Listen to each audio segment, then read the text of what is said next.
Could the way that you think about aging actually be the thing that's standing in the way of seeing progress, whether that's weight loss or body recomposition?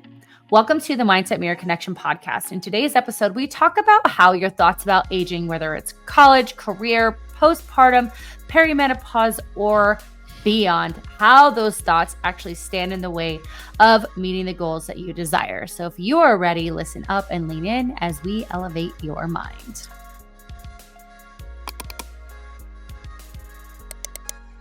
All the eras of life.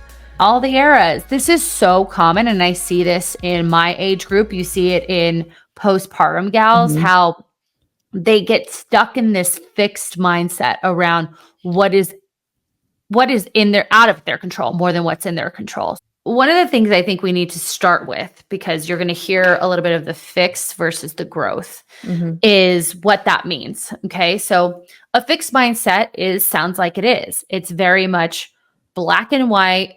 Things are what they are. I can't change anything about me. Any sort of criticism is like a detriment on me. There's no looking for challenge or growth. It's fixed. It's like a fixed mortgage. That's the number, right? Whereas a growth mindset is I grow from challenges. I can have criticism and develop. I can find healing. I can rise from the ashes, right? That growth mindset is no matter what is going on in my life, there's things in my control, and usually it's your thoughts, your feelings, and your actions, okay? Whereas fixed mindset is this is just how it is. This is what I do. Yeah. And what we'll talk about today is how that mindset, especially early on in college, how it will constantly get louder and harder and deeper, right? I think of like, what was that? More concrete. Yes.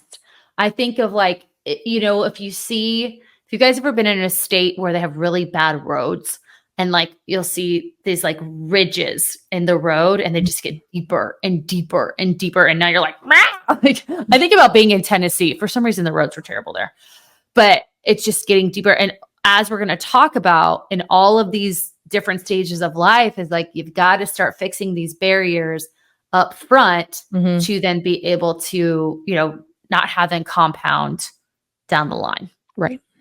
We're going to talk about what those common thoughts are, but then also where your control does lie, because you do have control and you're not set just because you're a certain age. As we've seen, many, many women of all ages and circumstances see amazing progress that their counterparts or their colleagues don't see, and it's simply a shift in their mind. So if you want that information, you can look at the show notes below, skip through our banter, and start that episode where it starts, right? Whatever time. So check out the shows below for that. Yeah. Yes. So we got to talk about finale. Love is Blind. Well, more importantly, I was very disappointed. Okay, so for those of you who have been keeping up, we're talking about now the finale that dropped last Wednesday. Yeah. So, what's it called? Spoiler alert. Also, you won't hear this episode until the reunion I know. I can't wait. I was really disappointed though. Like I fast forwarded a lot because I was like, yeah, because it was more so of like, thank you so much everybody for being here. And, it was just kind of like, one, I wasn't surprised. Wait, Marissa and whatever his face broke up. Ramses. Yeah, which shocker. And they broke up. What's her face? Ashley and what's his face got married. Tyler. But I thought that was a weird interaction because his mom kept being like, something going on. And he'd be like, no, I'm just nervous. And she'd be like, okay. And then 5 minutes later, she'd be like, is something else happening? And I'm like, why does she keep asking this? Like, I feel like a mother probably knows her son best, at this point. Hopefully, probably because he's been lying to her. Yeah. And then I'm like, does mom know about the 3 kids in that situation? And does she know or not know that the Ashley girl knows or not knows? Right. So I wonder if she was like trying to give him like, not an out, but a opportunity to say it. Yeah. Yeah. So. I was surprised, but they said I do. I know. They said I do. And they had a nice little day. Yep. And then We'll see who was where the it other one? goes. What's her name? Taylor and Garrett. Of course, they said Yes. yes because they've been like, we are doing this. And then I was surprised that his mom was like, we're not going to try and talk you out of it because you're already going through with it. So we're just going to be here. And I was like, okay, well, that's good. Mhm. So I was okay. His mom has just always been about like making sure he doesn't get hurt, you know? Yes. So Yeah. Well, and I can like, could you imagine like coming home being like, I met this guy 9 days ago and we're going to get married in 2 weeks. here's what I think about that. That was not uncommon for our grandparents, Yeah. and they seem to figure it out. Did they Most of figure them. it out because divorce was more taboo? I think so, Yeah. which is kind of that like you obviously are with each other in 2 weeks and getting married in a month. Mm-hmm. There's something there and it's worth fighting for, and you just keep fighting Yeah. because there wasn't as much of that option. Now, yes, there is an option to get divorced, which I think makes people, and it's definitely more socially acceptable, which makes it, there is an out, but there is something to be said around it working. It even works in like arranged marriages, Right. not that doesn't mean everyone's happy, but there are people in arranged marriages that are ultimately happy and they've chose to love that person. Yeah. So I don't know. What'd you think of it? I thought it was pretty lackluster. Okay. I really liked the dancers in Ashley and Tyler's wedding. Oh, the ones that were coming down the ice. Fast forward that too. Oh, it was beautiful. I would have loved that. It was lackluster. Usually you're kind of like at the edge of your seat seeing, because in the past, people haven't broken up before the aisle. Oh, really? Yes. I thought there was something in their contract that said you'd have to pay money back if that happened. Now, obviously that's changed. Money back. I'm guessing there's been a lot of controversy around how the show treated its contestants. Really? Yeah, like how they would not be like fed properly and they'd be in the pods for hours and hours and hours. And there was a lot of alcohol and all of these things. One of the guys, I think his name is Nick, he did a whole podcast episode on it. I believe he was also on with Bethany Frankel, was trying to do the reality reckoning of like reality shows or these terrible things, even though they made her a millionaire, billionaire, or whatever she is. So I'm wondering if they changed it up for that reason, where they do have an opportunity to step out, because it's a lot. It's a lot to like have your family fly in and think you're going to get married and watch you, be publicly shamed if they don't choose you. That's one of the things they say. I Gemini'd it, the controversies, and it said lack of support for contestants. Some contestants have claimed that they received little to no support from the production team after filming, leaving them to deal with the fallout from the show on their own. Yeah. But I kind of feel like that's the risk of going on a reality show. Right. Well, I hear now The Bachelor actually has like couples therapy for the couples. But you know what I watched this weekend, which is very similar to this, is Surviving Miss America. And it's a documentary on former Miss Americas and how it was basically you're owned by the Miss America organization. You don't have your own original thought. You only talk about the things we need to talk about and promote our affiliates and partnerships. And you can't be seen with your partner. You can't have a boyfriend in your hotel room. If your boyfriend's mom is dying, you can't go to her funeral if it lands on a day where you need to be signing autographs. What? Secrets of Miss America. Secrets of Miss America. Thank you. On Hulu. It was very, very interesting. And, some of the girls, I believe one did take her life. I think it was 2019 or 2020. And then the other one had been very vocal about her struggles with suicide and depression from that experience. Because after the experience, once you hand over your crown, there is no support for you. So you go on this whirlwind for a year of like brainwashed kind of robotic answers and smiles and all of the things. And then you're done. And there's no support after the fact. And they were just saying how, like, if you think about Miss America, it was a pageant to like give women a platform. But if you looked at the previous Miss America back in the day, they would take like thigh measurements and shit. And now, as we're evolving as women, we're like, no, we need to be able to support our own platforms. But they're like, no, you can't. You support the platforms we tell you to support. You speak how we tell you how to speak. And you smile and look pretty. And so at the end, one of the girls goes, if it's not going to evolve, then maybe it shouldn't exist anymore. And I was like, yeah. Yeah. Would you ever put your kids, like if you were to have kids, would you ever put them in? No. They would be in dance. Yeah. Duh. I'd have them parade on stage. Yeah. And do it very well. Speaking of that, my best friend, Jessica from college, she went out to dinner with Adrian and I.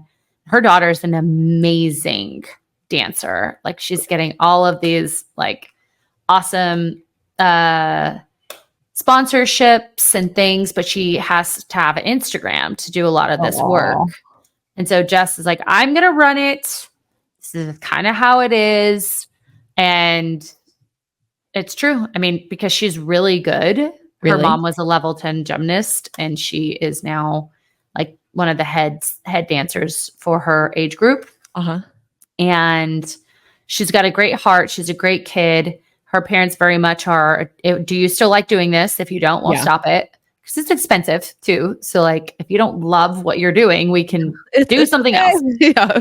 Yeah. Play recreational volleyball. Well, and that was the other thing. She enjoys other sports too. So she's very diverse.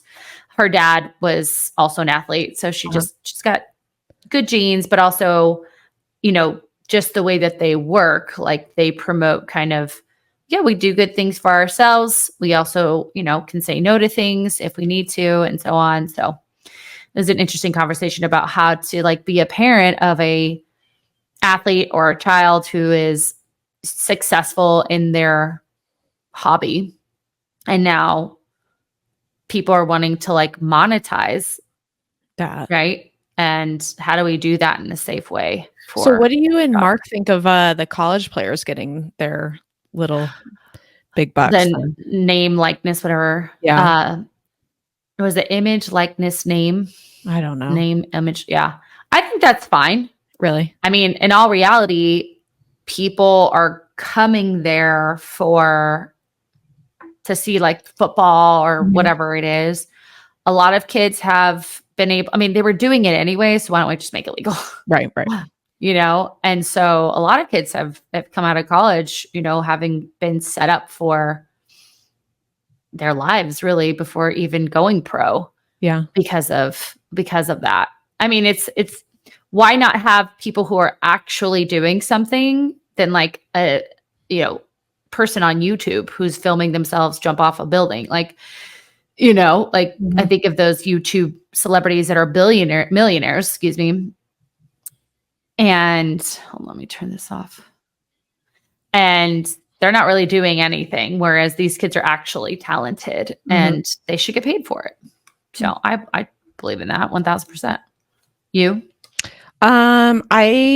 Yes, but I actually, I don't know. Like, yes, but also, I fear like, have you ever seen that? I forget. It's a 30 for 30 episode where they talk about the players and they, you know, come into a bunch of money, obviously, but there's no like financial literacy. And so they end up blowing it all pretty quickly. So I think like, I'm pretty sure there's not like a financial literacy course they have to take. And again, if they would actually even apply it, you know what I mean? So it's one of those things of like, yes and no. And yes, like they get the education for free anyways. If they're on scholarship, are they really going to school for it's, I don't really have a good opinion, to be honest. I see like, yes, they are performing, so therefore they should get paid. And like thinking of Johnny Manziel, like, I mean, he's going to get the money anyway, so you might as well just give it to him in a clean slate. And I don't think it's fair for these colleges to be making like millions of dollars off of players. Because again, it's college, but college is a great business model. But also I'm like, does an 18, 20-year-old really need millions of dollars without understanding like that might not be there forever. So how do you manage that appropriately without having like an 18 to 20-year-old mind? I don't know. I think it's hard. No, I agree with you that if we're going to have that be a part of this, we need to ensure that these kids are prepared. They have, like you said, that financial literacy course or access to a financial advisor.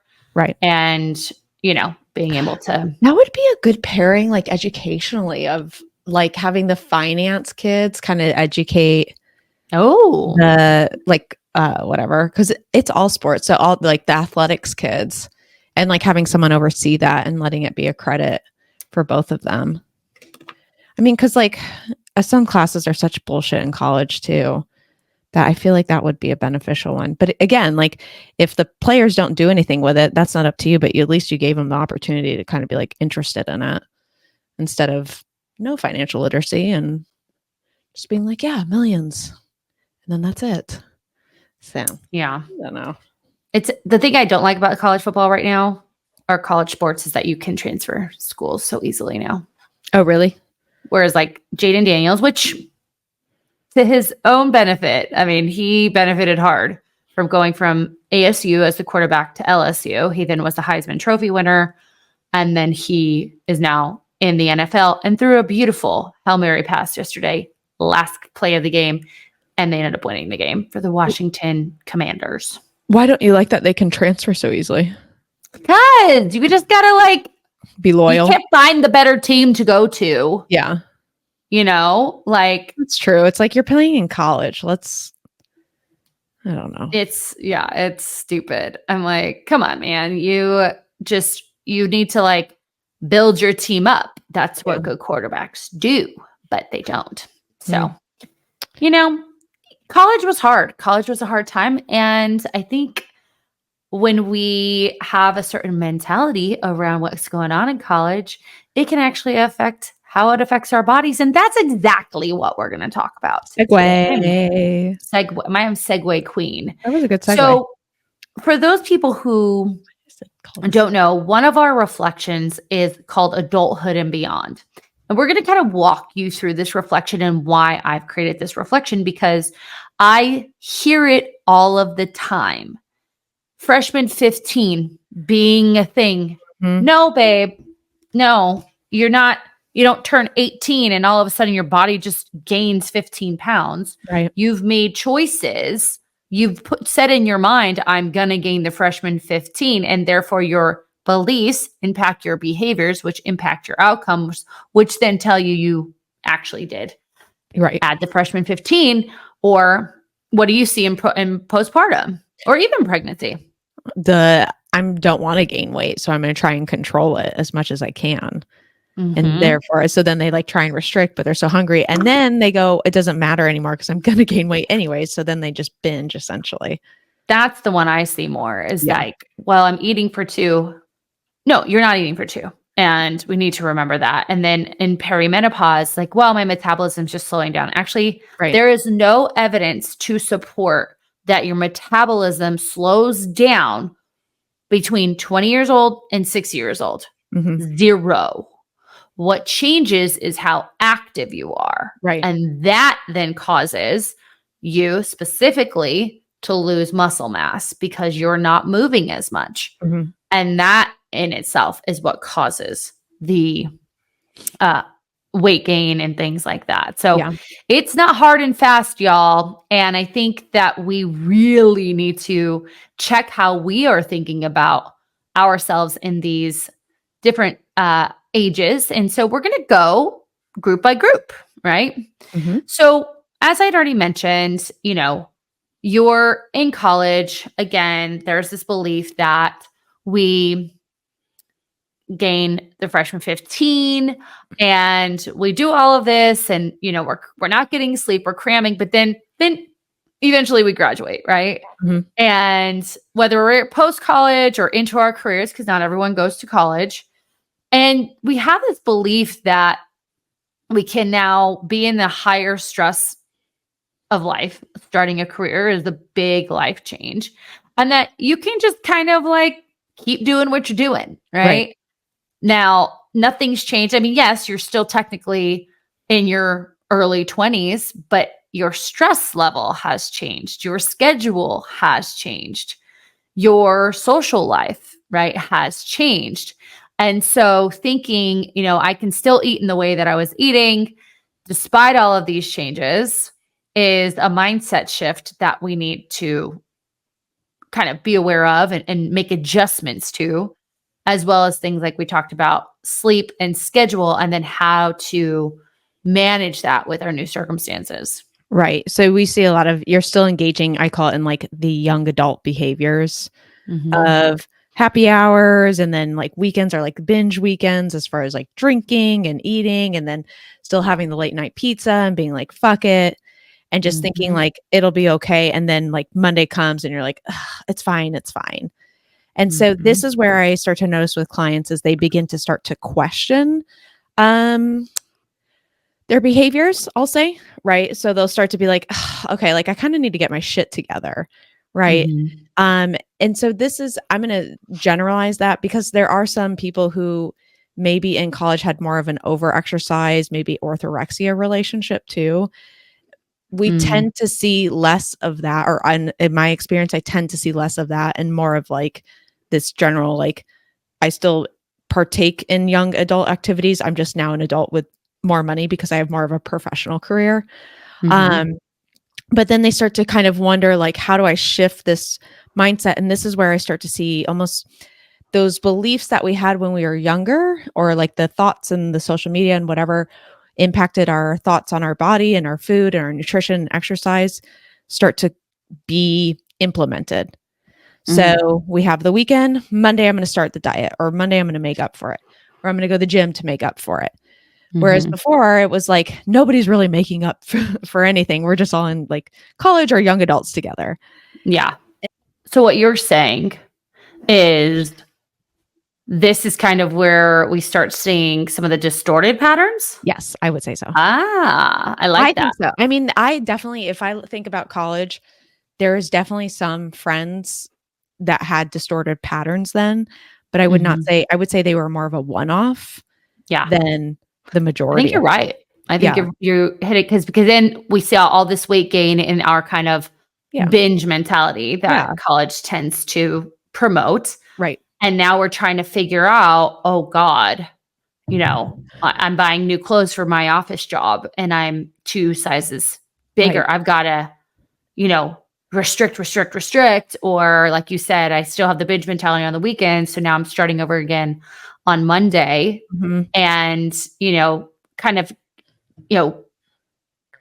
course correcting from what I was in my young adult years. Right. Now I'm course correcting and now I'm creating these extremes and I see that. And I have worked with a few clients in starting their careers. And the cool thing about these gals is like, they're pretty successful chicks. Like I love working with them.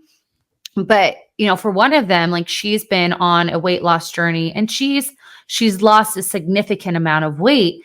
And now she's aware of the behaviors, but they still kind of work their way in. We're still ironing them out, but she's definitely more aware and she's made a lot of small changes. Now, the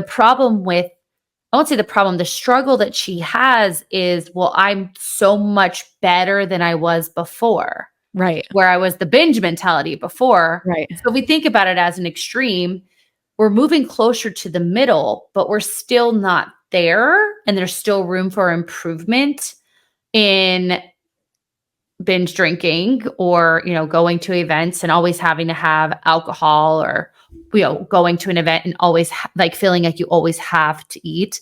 Right. So there's definitely still some blind spots, but I see that with her a lot. So it's like, well, I'm better than I was. I should be seeing more progress. And I'm like, well, not to be a dick, but like where you were was really, you were popping off, girl. You were just wilding out.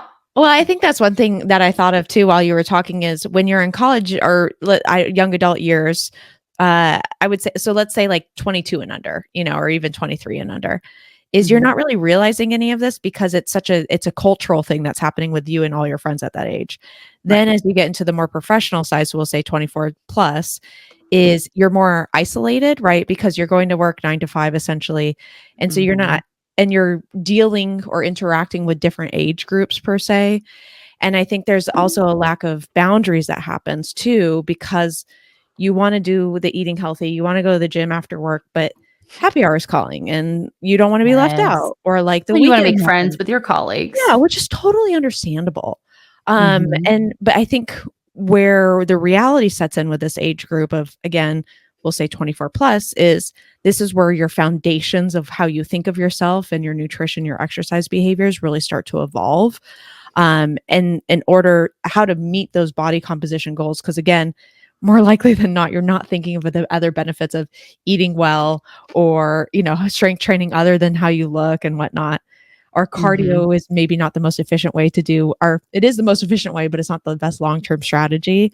You're starting to support those beliefs by the changes you're starting to see, not realizing like, oh, you're actually just eating in a calorie deficit, or you actually stop drinking as much on Monday through Friday, so you're not as bloated in general. Or like you started getting more movement in, so therefore your body's a little bit happier.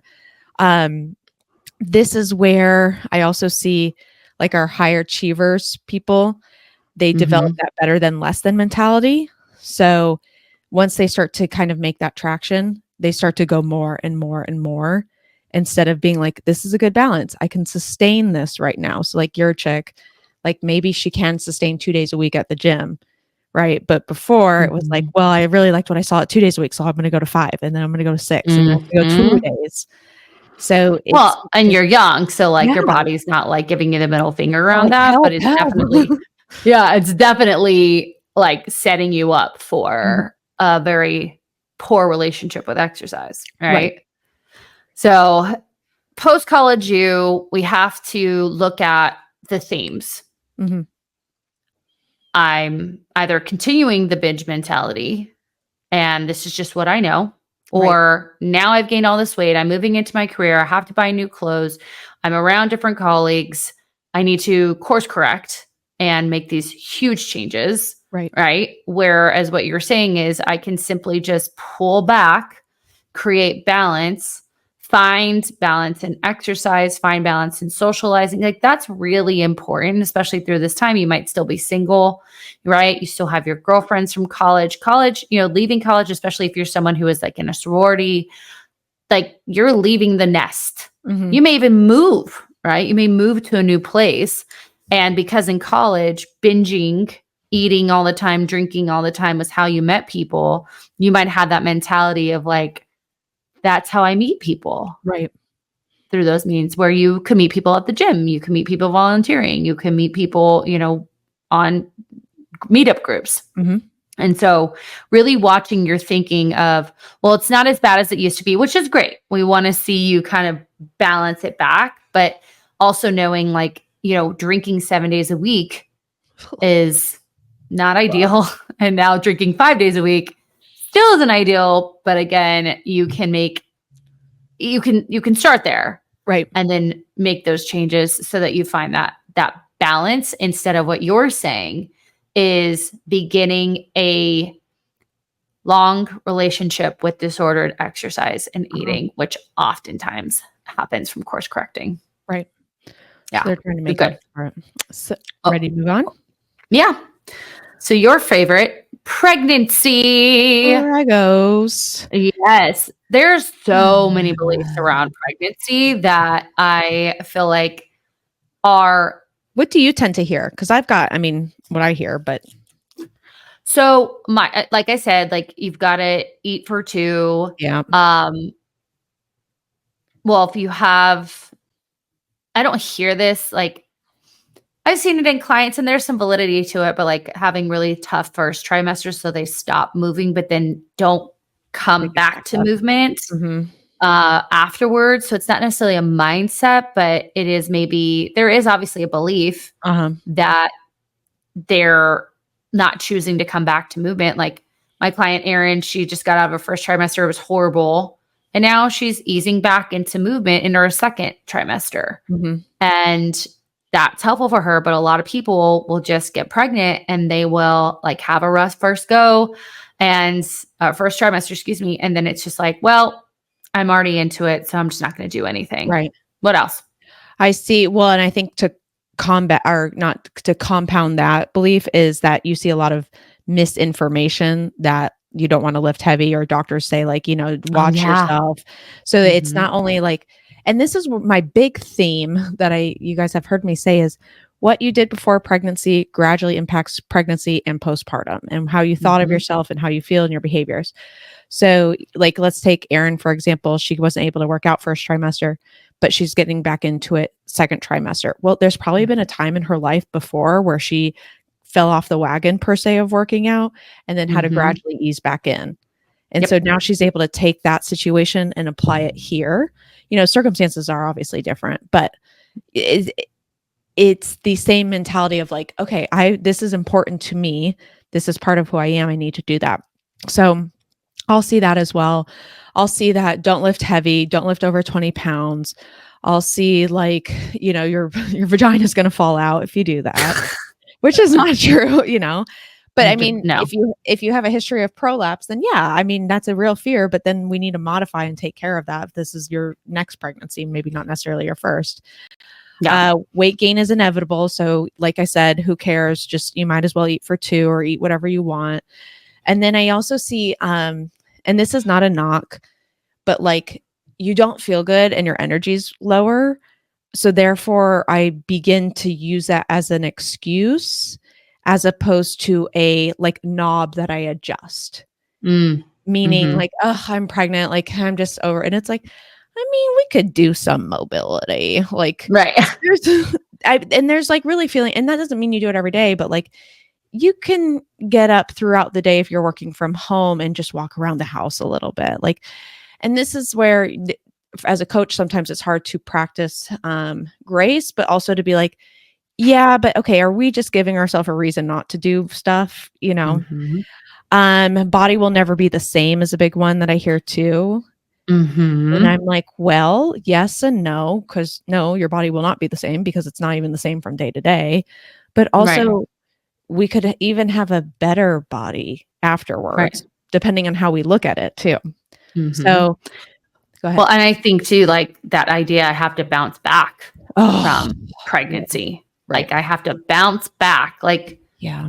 I mean, yes, you have elasticity in your body and it will kind of rebuild itself, but it's actually regenerating itself. Yeah. It's not rebuilding what was. No. And that's one thing because people will make I've gotten this comments quite a bit, which I was not expecting is, oh my gosh, you're so fit. You are just going to rebound so well.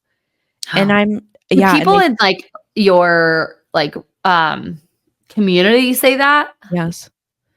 Like providers, and I've had like friends, like general people. And I just tell them, we'll see, right? Because I'm like, that doesn't necessarily mean like I'm going to avoid all these potential situations that could happen or diagnosis or whatever you want to call them. Yeah. And to say that I could see how, say I wasn't in the position that I am mentally, that someone would take that and then say that doesn't happen, that they're super disappointed in themselves and like have to go through a huge mental shift. Right. So behaviors I tend to see is they stop activities out of fear, like we talked about. They eat for 2, like we talked about with you. And so like, if you're having a 2,000 calorie maintenance, like to eat 4,000 calories a day, you're going into a surplus. And by each trimester, you really don't increase your calories that much. And that also depends on the individual. So it's not a set. Your calories have been exactly the same as they were when you were in a surplus. Yeah, it's wild. And it's not like I'm hungry, but I'm not any like famished because like, so for example, today I've already had like 3 different snacks, but for dinner, I'm going to feel pretty full. So I just have less of a dinner. It's not like I still have like an 800 calorie dinner. Right. So we see that. Well, and I feel like too, like you, especially at the 3rd trimester, are you hungry? I feel like there's just so much pressure on your belly. But does that reduce your hunger? Yeah. Well, because I feel hungry, but I'm hungry, but I feel full. So it's like, yeah. Oh God. That so sounds to like hell. eat, correct. So to I'm eat fucking hungry, but nothing's fitting. It's like a gastric bypass sleep. Yeah, it literally is. So you're like, man, I don't really, and then you're kind of tired of trying to figure out what to eat so much because again, I'm not like, oh, well, I'll just have like some candy that Michael bought because I might as well, or like, cause that's calories. I'm more so of like, what if I'm hungry, I need to eat, but like, I'm so tired of figuring out what the fuck to eat. Yeah. You know, and it's like, I already had a banana today. Do I want 3 more bananas today? Not really. So it's a interesting dynamic of how people will take what's happening, and I guess this applies to all of them, take what's happening and then twist what they want to believe with it, right? And so well, it goes back to what you're saying, like where their brain was prior to it. Sometimes I'll see people who really struggle with finding balance in health, and then they'll use the pregnancy to, like you said, to be like, well, there's nothing I can do, so I'm just gonna give up altogether. Right. Like so it is that, you know, whatever mentality you bring into it is the mentality that you're gonna default to. Right. Well, and here's, You know? or let's flip the opposite is for my more like health conscious, quote unquote, clients. They're so fearful of like having whatever they can get in because it's not healthy. So like, for example, going to Wendy's or Chick-fil-A or McDonald's and having all of that, they almost feel such an immense amount of guilt because it's less nutrient dense, right? Compared to whatever they would make at home. And so then you see the flip side of that of now here's their orthorexia tendencies trying to creep back in. And so then they try and not, they'll either binge and say, fuck it, whatever, or they try and just like not eat because they don't want to fall into that trap too. Oh, that's terrible. Hey, it's a nice dynamic. There's a lot of beliefs. And so in our adulthood and beyond, like we talk about this, we talk about, you know, extreme measures that people have done, or what their beliefs were about pregnancy, what their beliefs were in their nutrition and movement, what their beliefs were out, you know, postpartum again. And do they compare to other moms? That's another big one. It's like genetically. So 2 of my friends are pregnant at the same time. One just genetically was smaller when she was like not genetically, but like her mom is small. She's a small human. She's somebody who doesn't even work out that much. She just kind of came, you know, her body, as they say, bounced back, if you will. Or even think of, for people listening who are reality freaks like me, on Vanderpump, Lala and Sheena had babies at the same time. Sheena struggled with her weight for like a year or so after that, where Lala was like right back to where she was before. Right. And that comparison is such a struggle. Right. So really checking the way we're thinking about it. Are we giving ourselves a pass to be unhealthy? And as you just mentioned, that could be orthorexically unhealthy, or that could be binging because I'm eating for 2 unhealthy, where working with someone like yourself, really, because even your doctor might not get, I don't know how doctors are expressing that part of it, because doctors sometimes exacerbate some of these beliefs that we're going to talk about today in aging. So how does like a physician depends? Yeah. Some of them are like, ooh, that's concerning. And some are don't even mention it. And they just go, okay.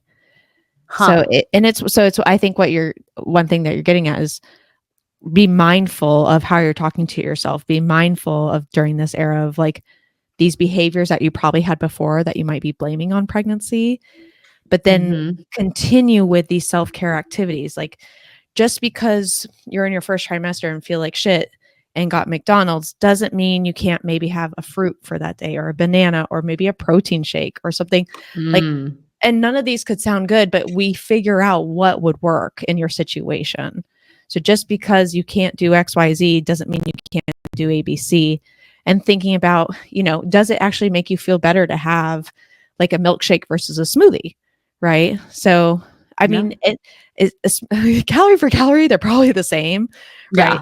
But like a smoothie at least has some fruit. You can add some protein powder. You can add some oats. We can Greek yogurt, right? There's a little bit more nutritional value than just like milk and chocolate syrup or whatever it is. Right. So being flexible there. Yeah. So again, just watch your thinking, watch how that affects, you know, the process. Yeah. Behaviors. behaviors, outcomes, process. So speaking of that, so now we've had a baby. Now our lives are, now we have this human that we have to take care of. Parenting for me can be such a fixed mindset / barrier. Right. Because especially as we've already mentioned, if you already have this people pleasing, caretaking mentality, this is where the wheels fucking fall off. Mm-hmm. Because now we have, again, okay, so let's just back up.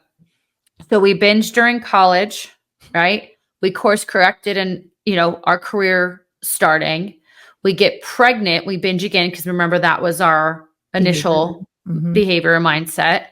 Now we're postpartum and we're trying to course correct, but then also we are having to take care of this child. And so now you guys can see how these things will begin to like stack on themselves. Now we're in this yo-yo. Now we've created a yo-yo in our relationship with the self. And in parenting, the thing about that yo-yo is your kids are with you for 18, 25 years, whatever it is. Kids are staying home now. I know. And this is where we see, again, the wheels fall off because now it's just this part of the phase where we think college, 4 years, beginning your career, 2 years. Pregnancy could last, like, depending on how many kids you have. So you're pregnant for 6 years, right? Yeah. You have 3 kids, 2 years apart, whatever that math is. Yeah. But like raising children and the beliefs you have around your relationship with yourself can be 30, 40 years, 50 years. Right. And so a lot of the beliefs of like, I can't make time for myself, right? I have to do everything for my kids, right? I lack a lot of boundaries, but then also I want to get that body back. I want to bounce back. I want to, be there for my children, show my children a positive relationship with food. But then also I'm undereating and overeating and undereating and overeating and binging and restricting. And so again, beliefs, what are we saying to ourselves? And the beliefs around parenting specifically is the caretaking, people pleasing, and lack of boundaries for me. What about you? No, I would. That's exactly it. That's exactly the same as that. Somehow their body doesn't deserve the same respect that they're giving their kids. And I've had this conversation with my clients is they want to teach their kids healthier behaviors around food than they have had. And I'm like, well, how are you going to do that? Because you don't have that mentally. My favorite thing you say. Yeah. And so, or like even about their body, like I don't want people to comment on my daughter's body. And it's like, but you're commenting persistently in your head on yours. So how do we create kind of these situations and barriers and awareness that this is happening? And like you're saying, it all began somewhere else. And I tend to see clients, and when they do this exercise with us, is you can see it almost like a flow chart that it comes through as we go through each era per se. And this is where I almost find this is the best part because you've got to nut up and grit through this one. And I know say nut up. Yeah. Like nut up. Yeah. Like beef up, man. Like we're going. I've never heard beef up in that way, but okay. But we're nutting up, ladies. Yeah, nutting up, or ovaried up, egg up, whatever it is. Egg up. Okay, there you go. Ovary up. And this is because, again, if you've listened to us, you know that we're not like, too bad, just do it. But this is where you have to get super uncomfortable because at this point, it's no longer about you. It's these things are impacting your offspring per se, right? So what better reason, if anything, if you are this completely selfless person and you devote all this time and lack of boundaries to these people, then here's your opportunity to become a little bit selfish, but also lean in for support. Start looking at what you're talking about and saying and start digesting that. Find your priorities, your bare minimums. I mean, we've talked about ad nauseum on here of client examples of 2 days a week, maybe 15 minutes a day. Maybe it's 5 squats before you go to the bathroom each time. It doesn't have to be the structure that you thought it was in the past. Right. But we also need to, this is where, again, ask your damn husband or your significant other to do something and don't just complain that they don't. And when Mhm. they do it, let them do it wrong. It's totally Mhm. okay, but it takes Right. something off your plate. Well, and you said something earlier of what women don't realize is being selfish is actually one of the most beneficial things you can do to raise healthy children. Correct. In yourself, being selfish in your relationship, being selfish in your relationship as parents. So self, couple, couple as parents. Being able to take care of number one, spend that time for yourself, and like you just said, figuring out what that looks like will ultimately reduce anxiety, depression, make you feel more confident, have more energy, be more creative, be able to play with your kids, be able to manage the emotional garbage that's going on in your head because you're going to have more energy to do that so that you're not making those comments in front of your children. That doesn't mean they're not happening, but you have the mental strength to stop them. Then also being selfish in our relationships. We are going on date nights every week. We are, making sure we are embracing, we're kissing, we're sitting next to each other, we're whatever is comfortable for your relationship, Yes. holding hands, showing our children, talking about things, having couple meetings, like, how are you? How are you? Like Right. Check-ins. my therapist said it brilliantly. She's like, even in your relationships, you got to see how you're all uploading the new information as it Ooh. comes. I know. I was like, uploading, taking that. And continuing to have, like, she literally goes, what if your husband's favorite color has changed? In 10 years you've been together. Like, I've not asked that. Now, she was saying that as a silly example, but Right. your couple needs to be selfish. And then your couple as parents, meaning being on that united front, not because think about when we're selfless and we want to look good for our children, we're going to say yes when dad says no so we can be the superhero. But if you're selfish in your couple as parents, because our goal here is to raise good children, we are a united front and we have the same values and morals, and that is our code for our family and so on. And those children, because of the selfishness in all three in that hierarchy, will be better off. So thank you for coming to my TED Talk. Yeah. Nothing else to add. So again, really, I want you all to be real with yourselves, because anytime that you can show your child how to be resilient, how to have a hard day at work, go get some fresh air and walk, as a stupid example, you're teaching them how to regulate their nervous system. You as the mother, I've already touched on this, will have to learn how to regulate your nervous system when your child is screaming in an effort to co-regulate their nervous system. Right. That is by design. And that doesn't change when the baby, yes, the kid then has its own autonomy, but your ability to regulate yourself will ultimately help them regulate themselves. So. Talk about perimenopause. So going this is a hard juxtaposition too for people, is because now kids are older, right? So they're not as dependent on you, but now parents are older, right? And then you're getting your hormonal changes as well. So Yes. what do you commonly see? This is your kind of population. Right. So what I see here is women who are like, well, my metabolism's changing. Yeah. And I already mentioned this. There's no evidence to support that. What we are seeing is that your lean body mass, so you're losing muscle, 3 to 5%. I believe what Dr. Gabrielle Lyon said was per decade. Because we're not moving as much. So now we're in our careers, our kids are older, we might be, high school years, right? Our parents are older, as you mentioned. Plus, we are having all of the social life and maybe trying to get our relationship back because our kids are older and we have a bit more time. So now we might be eating out more, whatever. you're not moving as much, right? You're not moving as much. You're not, and if you are moving, you're probably doing some stupid class that's only is not supporting you staying in a healthy muscular body. And that is where we see a lot of the changes in the body. Now, yes, your hormones are changing. And yes, estrogen is a workhorse in your body. Some of that is out of your control, but that's the problem. That is all we focus on, is what's out of our control.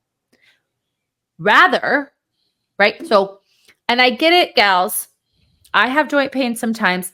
I wake up in the middle of the night every night, and now I do my hack of chugging water. I swear by it. When your blood sugar drops in the middle of the night, you wake up at 2 to 3 because that's when it drops. Chug that water. It will put you back to sleep. I have higher anxiety. Definitely feel that. I have bouts of depression that I've never felt before. And so I get it. But like, of all of those things, what was the first one I said? Oh, and I have night flashes or night sweats too. What was the first one I said? Joint pain. Joint pain. Is that a fixed thing, or is there something I can do about it? Right. I do hip mobility. I stand up on my desk when I can because I definitely know that sitting longer affects it. But again, the hip mobility is huge. Plus, I eat a diet that's going to help kind of, as I think in my head, like the Tin Man, kind of oil, lubricate my bones, right? And joints. Plus, I'm going to strength train, as we talked about in our last episode, so that I can promote bone health, joint health, as well as posture. All of those things are going to help with my joint pain, right?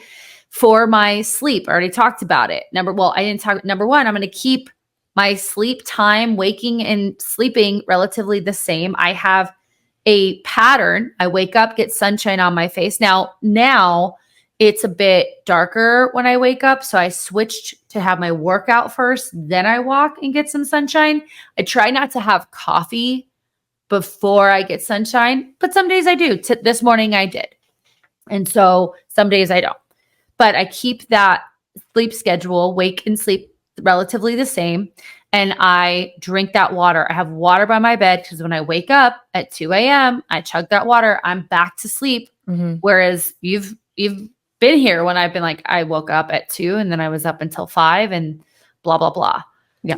That is in my control. Okay. The anxiety and depression, while it is odd to feel such high depression as the one for me, where it just like hits me in the face. And I'm like, what the fuck? Like, what was that? I have gotten more into meditation, tapping, different things to help regulate my nervous system because that is in my control. I continue to go to therapy. I journal. I got a new journal just the other day. This is my new journal. Thank you. And for like night sweats and hot flashes, I can go on HRT for that. I also can follow the Mediterranean diet for that.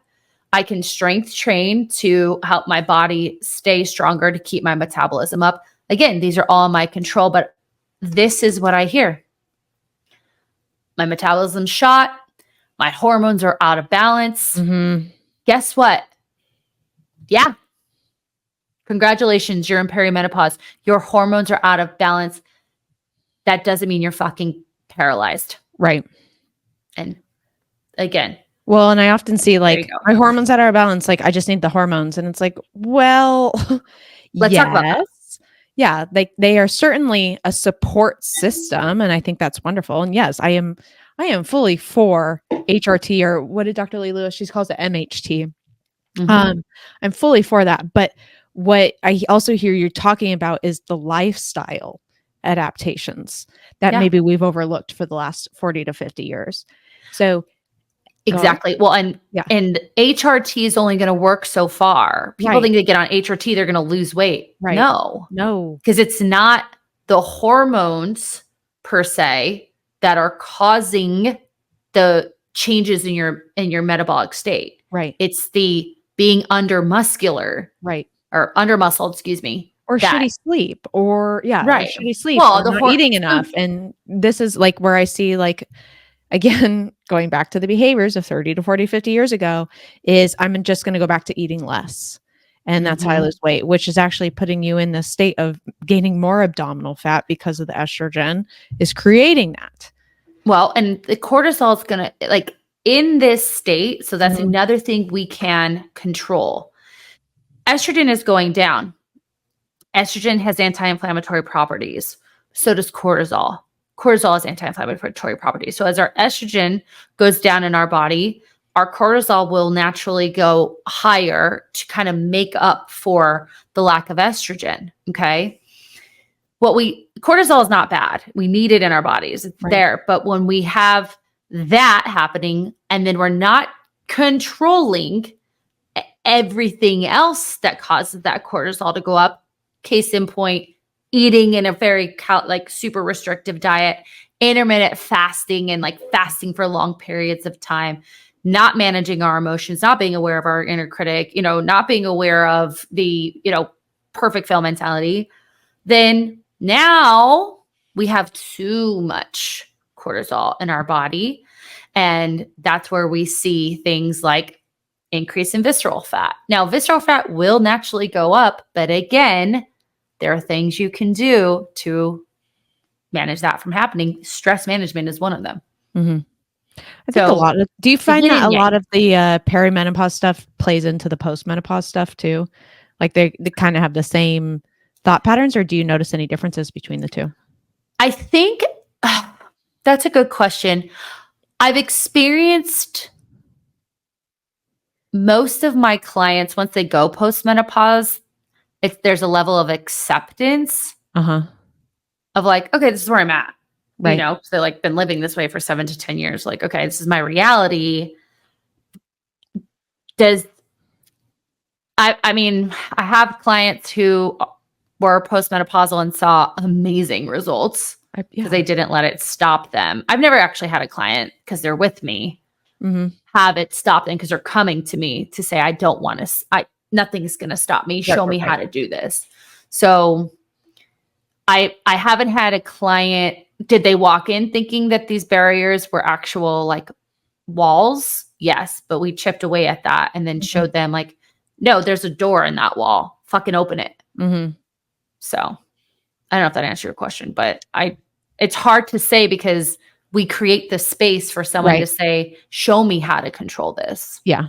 Both from a mental space, because cognitive behavioral therapy is basically, our model is based in that, the method is based in that in regards to like how we teach it, cognitive behavioral, thought, belief, behavior, right? Yeah.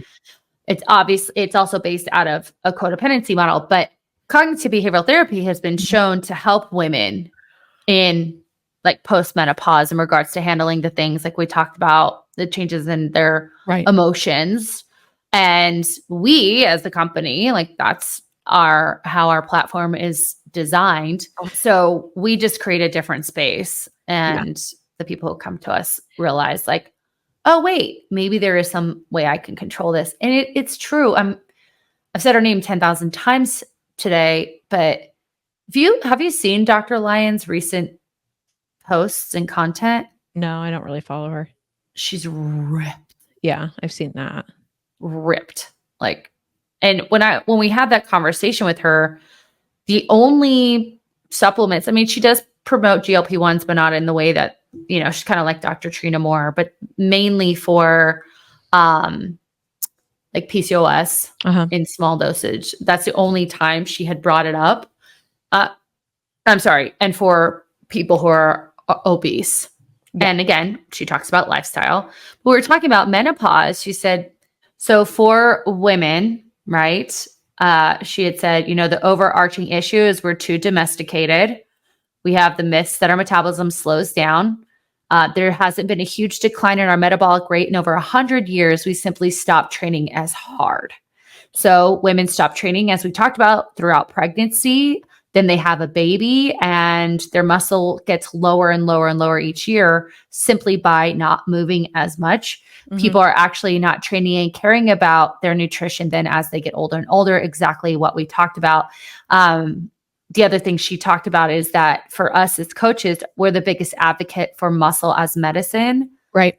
Right. And making sure that we're not just promoting, like in this particular topic, like muscle in your 20s then promotes you being better off in your 40s, right? If we can establish these foundations early on. She talked about it even in children, and how if we can get our children to begin to be healthier, run, jump, push, pull, they ultimately are put on a trajectory of health that their counterparts who are sitting playing video games aren't. Yeah. So, you know, she talked. Well, I mean, think about the studies that we've had that we talked about with the kids. And I think it was our food planning episode. I don't remember which exactly. I could look at our list, but talking about how the impact of the parents' household nutrition and the way they talk about it and feed the kids and the family impacts kids long-term too, of their just, so, I mean, that makes sense. So thinking of, again, the trickle down effect of not only you as an individual, but those who are in your constant atmosphere that you're engaging with. And that's what, like with the postmenopause, you know, a lot of what you're talking about of how to, the beliefs that people have for it, but then the actual reality is very similar to each of these subcategories that we've talked about of, hey, you have this belief, this is the actual reality, but that reality or that belief stemmed from years and years ago. So now we've got to kick that butt. And each time we've had an opportunity to slowly chip away at it. So if you started working on this, maybe in the 20s, in your 30s, by the time you get to this postmenopause age, you're just looking to like feel better and stay alive longer, right? At a like a way that it keeps you independent without relying like maybe on medicine or a wheelchair or somebody else, right? Yeah. And even like when we go into older age, that was one of the big things with my clients who were in the postmenopause 60 plus, 70 plus, is they just wanted to feel stronger, and they saw so many of their friends continue to feel weak, but then take on that almost like a personality trait that they were weak, right? Yep. Instead of just my grandma would be like, "Oh, mija, my pain. I'm in so much pain." Yeah.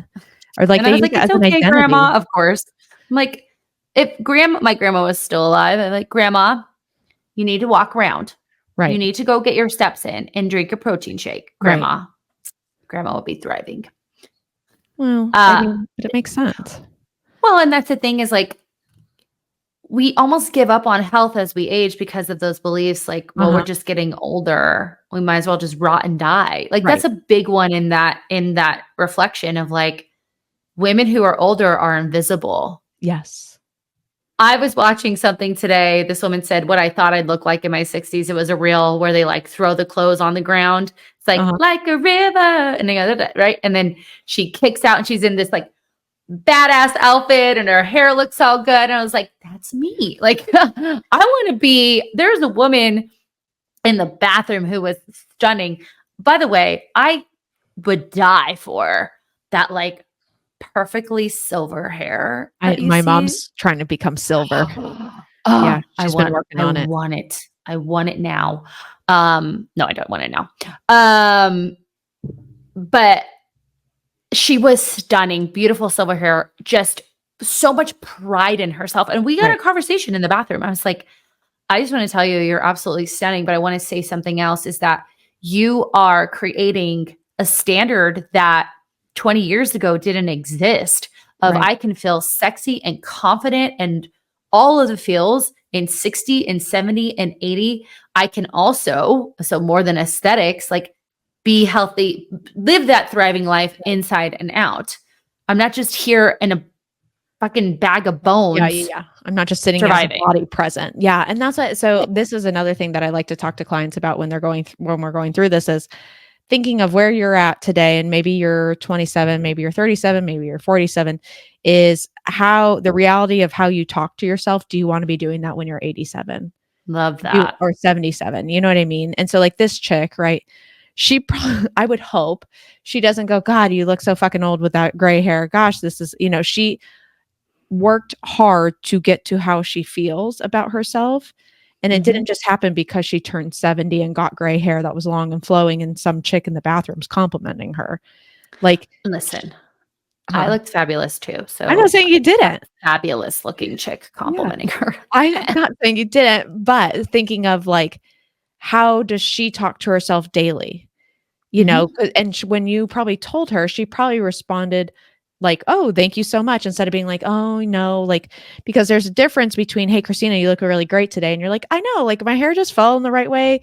And I've just been feeling really good lately. And hey, Christina, you look really great today. Well, I don't know, not today. Today I've kind of felt like shit. And it's like, yeah. Okay. So like, can you take the compliment at 70 years old? And what do you need to be doing now to work on this? So that way you can feel good at that age and strong and independent. It's a great transition of what deposits can you make today to invest in your future self. Ooh, so whether you're 20, 30, 40, 50, that's what we're trying to get to here, guys, is like what deposits, whether that is a mental deposit, physical deposit, emotional deposit, can I make today, which ultimately is going to help me today. Right. That then is also going to invest in my future self. And I'll say, I mean, I had to kind of play catch up because I didn't realize this until like 30. Well, my journey started at 31, my healing journey. But then because I kind of, and you guys will see this, can kind of become whack-a-mole where like you hit one thing down and you're like, okay, I got that control. And then one thing pops up. So like my negativity and like very like negative mindset went down. And then my need, not like, that's when I kind of kicked up this like body dysmorphia, restrictive dieting. So it almost came like replaced that last thing. So then I had to push that one down. And now the new thing that has come up is like, okay, now it's time to ask for help. Right. Yeah. Which isn't terrible. Like it's much easier to do that than these other things. But I had to kind of manage these other things in my life. And then, now I'm at a place where, again, like, are there still things I do that can, negatively impact my health down the line? Yes. Sure. But there's a lot less of them. And I now am thinking about not just me now, but me later. And I want you guys to ask yourself those same questions. Mm-hmm. How can I make a deposit today to invest in me later or invest in my future self?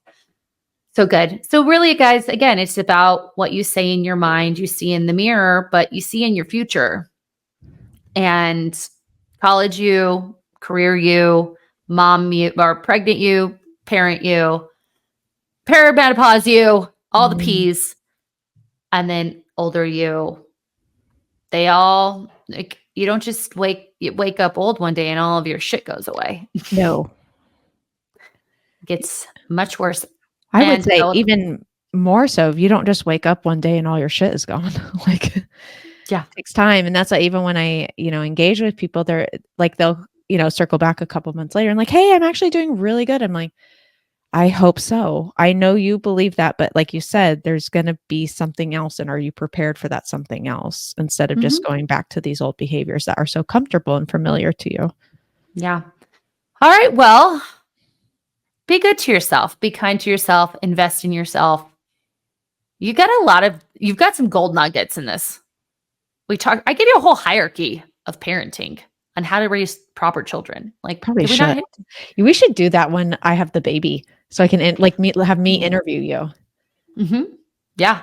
What not to do to fuck up your child. Yes. If you guys like this information, please, if you're not already doing so, give us a follow on Apple Podcasts and Spotify. Please also give us a 5-star rating and review. Let us know what gold nugget stood out to you in this or any other podcast to let other people know what to look forward to in our amazing discussions. You can follow us on YouTube. Also give us a follow there, please, at The Mindset of Matter. Instagram at Mindset of Matter Coaching and fitbymanda.az. And if you want any information on how to coach with us and help us create new patterns of thinking, feeling, and acting in whatever stage of life you're in. You can find the Clarity Call link below. And as what? I was going to say, don't forget, if you write us a 5-star review on Apple Podcasts, you'll be entered into a drawing to get 1 year free of our on-demand The Mindset of Movement app. Yes. And if you don't care about anything else that we say, just take away this one last thing. What you say in the mind. You see in the mirror. Goodbye. Bye.